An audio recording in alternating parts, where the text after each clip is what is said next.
Bonjour et bienvenue à cette nouvelle capsule dans le cadre du cours Chimie 5061. Aujourd'hui, un petit exemple de calcul pour se donner un coup de main dans nos calculs stoichiométriques et aussi dans nos calculs stoichiométriques en fait liés à l'énergie. Évidemment, nous sommes dans le cadre du chapitre 4, donc sur les réactions endothermiques et exothermiques. Donc, donnons-nous une question. La question est la suivante. Quelle quantité d'énergie sera libérée par la combustion d'une bonbonne contenant 20 livres, ce qui est environ 9000 grammes de propane?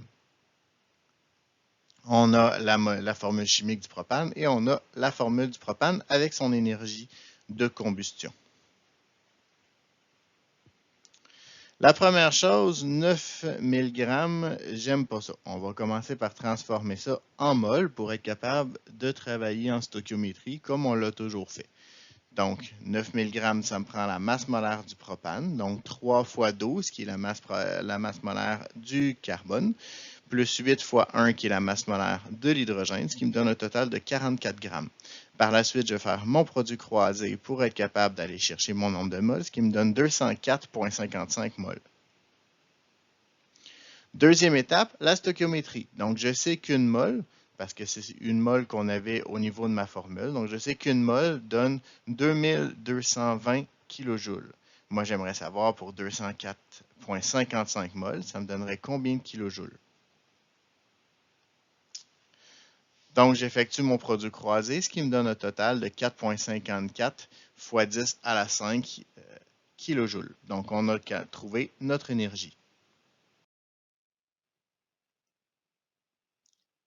Deuxième question. Donc, quelle quantité d'énergie sera libérée par la combustion d'une bonbonne contenant 20 litres de butane? Donc, C4H10 ATPN. Donc là, c'est un peu différent. On n'a pas donné des grammes, on a donné un volume, mais on signale que c'est ATPN. Encore une fois, on a la formule. Je m'arrête une seconde juste pour vous dire. En chimie, vous allez voir ça peut arriver que vous voyez des coefficients comme ça qui sont fractionnaires, comme devant le O2, donc le 13,5. Ça arrive. En fait, c'est pour s'assurer d'avoir la chaleur molaire de combustion. Donc, autrement dit, d'avoir juste une mole de butane. Première chose, je l'ai dit tantôt, je veux des moles, je veux pas des litres, donc je vais transformer mes litres en moles. Comment je fais ça? Eh bien, je sais que le volume, là, je pourrais passer par PV égale nRT. Il y a deux façons de procéder. J'ai préféré passer par le volume molaire ATPN. Donc, je sais qu'une mole est égale à 22,4 litres. Donc, si j'ai 20 litres, j'aurai combien de moles? Je fais le produit croisé, ce qui me donne 0,893 moles.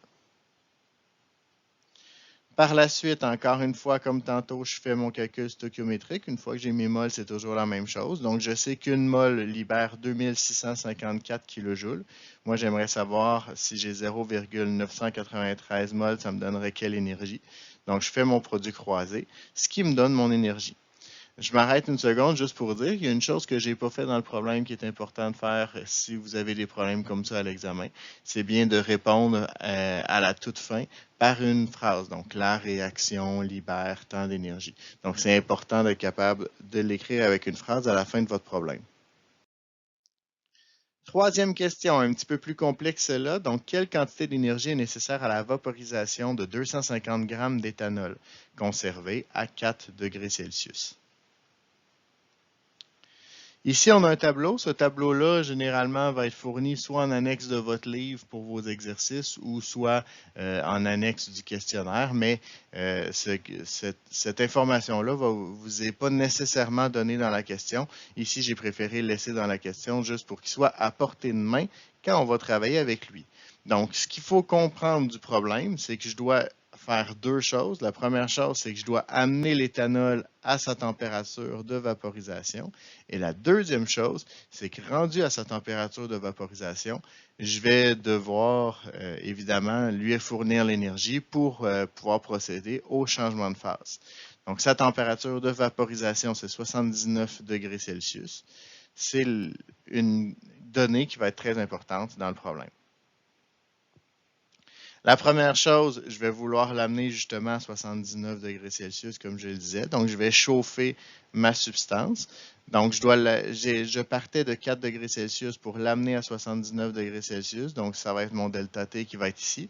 Je vais utiliser la capacité thermique massique comme C et je vais utiliser évidemment la masse de mon éthanol comme masse.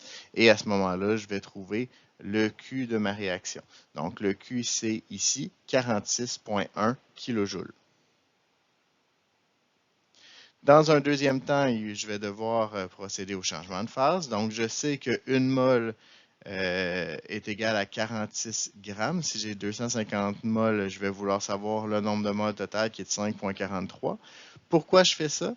Parce que l'énergie, si vous remarquez bien, la chaleur molaire de vaporisation qu'on donnait était en kilojoules par mol. Donc, je dois travailler avec des moles. C'est la raison pourquoi j'ai transféré tout ça en mol. Dans un deuxième temps, je vais aller chercher l'énergie. Donc, je sais qu'une mole est égale à 39,3 kJ. Comment je le sais? C'est l'énergie qu'on me donnait dans le tableau. À ce moment-là, j'ai 5,43 moles. Ça me donnerait quelle énergie? Ça me donne un total de 213,6 kJ.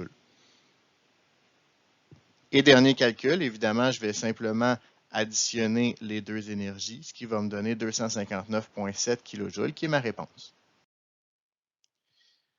Voici comment on fait de la stoichiométrie avec les énergies et comment on calcule les énergies. Donc, j'espère que cette vidéo vous a plu. Vous êtes maintenant les experts. À vous de surpasser le maître.